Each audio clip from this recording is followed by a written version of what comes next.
Let's check If you out knew some what links, I boys. know, you'd be terrified too. Well, I read it, and I'm still standing upright rather than flat in bed screaming into a pillow. Did I do? You too. Come watch. DZT8479 C list plus kernel 0 JQCWX0 Shut Corsic 1 the fuck YXG3 to up. index 46. Forsen. How did it make that? Why did it read that shit out? It should not read that shit out.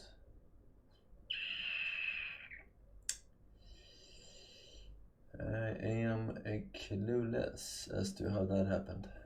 Do something wrong? Should I be terrified? Should you be terrified? Should we all be terrified?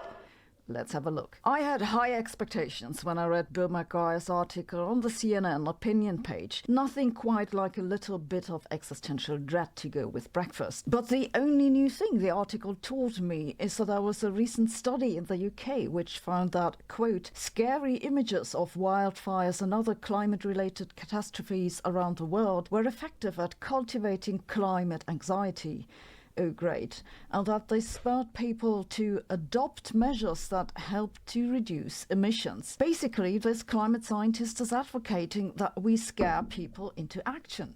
Hey, let's start a climate horror movie night to save the planet. This mindset is concerningly widespread. For example, also just last week, I saw a press release from researchers Hi at Penn Forsen. State, which Looking says great virtual today. reality Did you do better to the than video gym for by any invoking chance? fear, No. spurring climate action. And No the gym study for me. findings may help advocacy groups to Actually, decide I how don't to best really frame and care. deliver their What I care messages. about I'm is... indeed terrified that scientists support That's right. manipulating people. A title I mean, modification. Why is it always game and shit?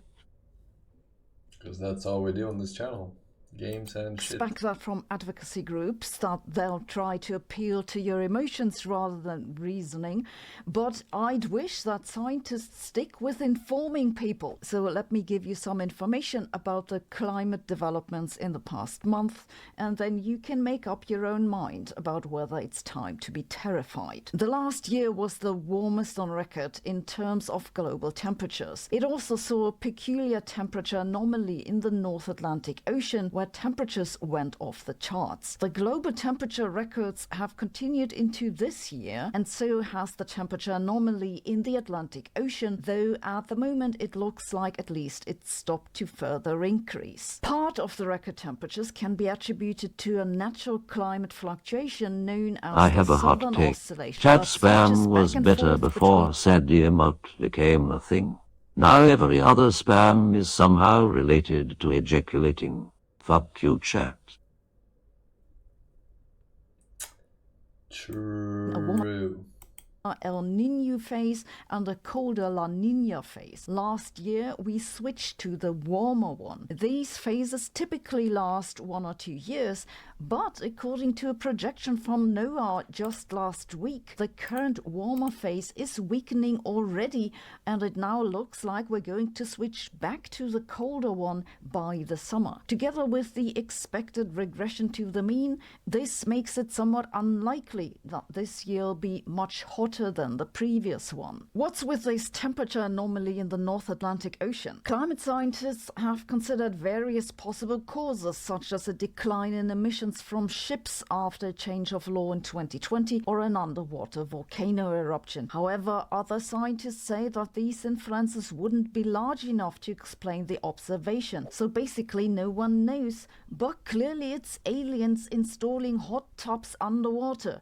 Just wait until Avi Loeb gets on the case. What this means is that at the moment it's unclear whether these are normal fluctuations or an indicator for a trend that no one expected. Some climate scientists say it might be that global warming is accelerating. Some say the observations are still within the range of what to expect if the current climate models are right. In January, I told you that there had been a paper by Hansen and collaborators saying that climate scientists have underestimated the equilibrium climate sensitivity.